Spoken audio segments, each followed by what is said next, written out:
शुभ शुक्ला और आप देख रहे हैं नेशन नाउ समाचार। आइए रुक करते हैं कुछ खास खबरों की ओर।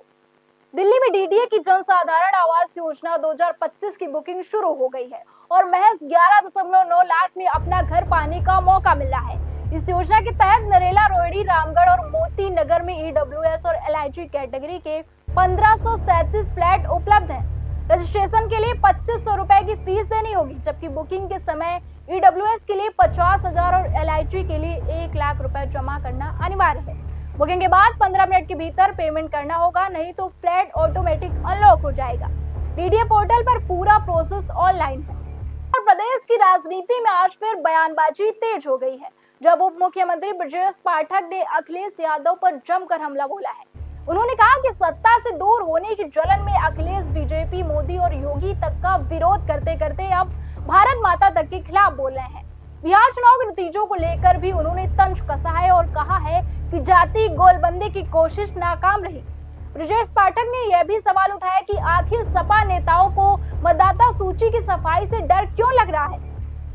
राजनीति सरगर्मी लगातार बढ़ रही है। वहीं वाराणसी के घाटों पर सुबह सुबह शांति पसरी थी, तभी अचानक आसमान में एयरफोर्स का हेलीकॉप्टर मंडराने लगा और गंगा में एनडीआरएफ की बोट दिखाई दी। लोगों ने इसे किसी बड़े ऑपरेशन का संकेत समझकर वीडियो बनाना शुरू कर दिया, जो सोशल मीडिया पर तेजी से फैल गया। कुछ देर बाद पता चला कि एयरफोर्स और एनएसजी की संयुक्त सुरक्षा ड्रिल थी। स्थानीय अधिकारियों ने बताया कि यह रिहर्सल थी, जिससे किसी भी आपदा या आतंकी खतरे की स्थिति में फोर्सेस की तैयारी को परखा जा सके। ड्रिल के चलते घाटों पर भारी भीड़ जुट गई। वहीं दिल्ली के लाल किले के पास हुए धमाके के बाद पूरे उत्तर प्रदेश में हाई अलर्ट घोषित कर दिया गया है। अयोध्या में सुरक्षा व्यवस्था और कड़ी कर दी गई है। डीएम और एसएसपी ने एंट्री पॉइंट, राम जन्मभूमि परिसर और संवेदनशील क्षेत्रों का निरीक्षण किया है। सभी वाहनों और श्रद्धालुओं की सघन चेकिंग की जा रही है। रेड, येलो और ग्रीन जोन में 3 स्तरीय सुरक्षा दायरा सक्रिय किया गया है। सीसीटीवी सर्विलांस को भी बढ़ाया गया है। अधिकारियों का कहना है कि किसी भी प्रकार की लापरवाही नहीं बरती जाएगी और सुरक्षा बल पूरी तरह अलर्ट मोड पर है। वहीं मेरठ के सरदना क्षेत्र का कुलंचन गांव आज गर्व से झूम उठा, क्योंकि गांव की बहू गजाला हाशमी अमेरिका के वर्जीनिया प्रांत की लेफ्टिनेंट गवर्नर चुन ली गई है। उनकी ऐतिहासिक उपलब्धि उन्हें अमेरिका की पहली मुस्लिम महिला लेफ्टिनेंट गवर्नर बनाती है। गांव में ढोल, नगाड़ों और मिठाइयों के जश्न के साथ माहौल गूंज उठा। परिवार और ग्रामीणों ने कहा कि गजाला ने साबित कर दिया कि शिक्षा और दृढ़ इच्छा शक्ति से कोई भी दुनिया में नाम कमा सकता है। गांव की महिलाओं ने इसे महिला सशक्तिकरण का मजबूत संदेश बताया। वहीं आगरा के खेरागढ़ में Bajrang dairy and chiller plant पर छापेमारी के दौरान नकली दूध बनाने का संगठित नेटवर्क पकड़ा गया।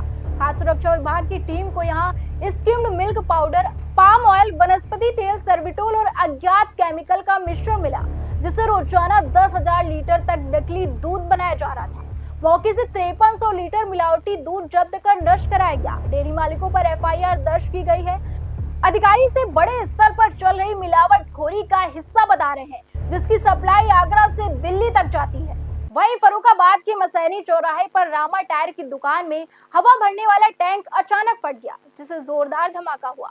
हादसे में एक युवक गंभीर रूप से घायल हो गया, जिसे जिला अस्पताल लोहिया में भर्ती कराया गया।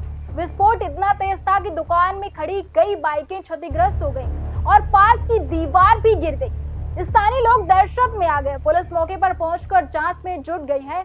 शुरुआती जानकारी के मुताबिक टैंक में अत्यधिक प्रेशर बनने से यह हादसा हुआ था।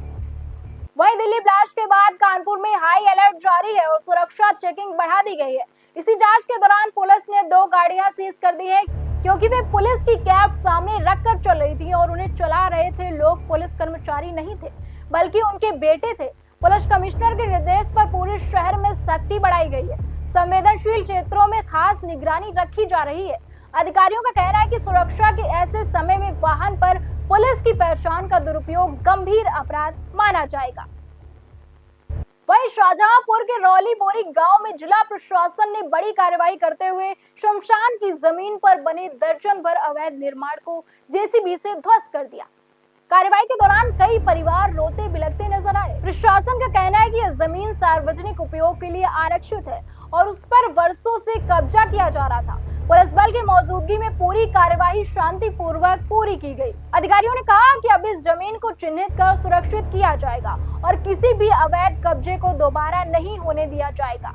वहीं दिल्ली के लाल किला मेट्रो स्टेशन के पास हुए कार ब्लास्ट ने सुरक्षा एजेंसियों को सतर्क कर दिया है। धमाके में हमलावर की मौत हो गई है, जबकि जांच में कई अहम सुराग मिले हैं। पुलवामा के डॉक्टर उमर के करीबी दोस्त डॉक्टर सज्जाद को गिरफ्तार किया गया है और 40 से ज्यादा लोगों को हिरासत में लेकर पूछताछ की जा रही है। केंद्र सरकार में मामले की जांच एनआईए को सौंप दी गई है। शुरुआती जांच में आतंकी एंगल मजबूत माना जा रहा है। घटनास्थल से बरामद केमिकल्स और विस्फोटक अवशेषों की जांच जारी है।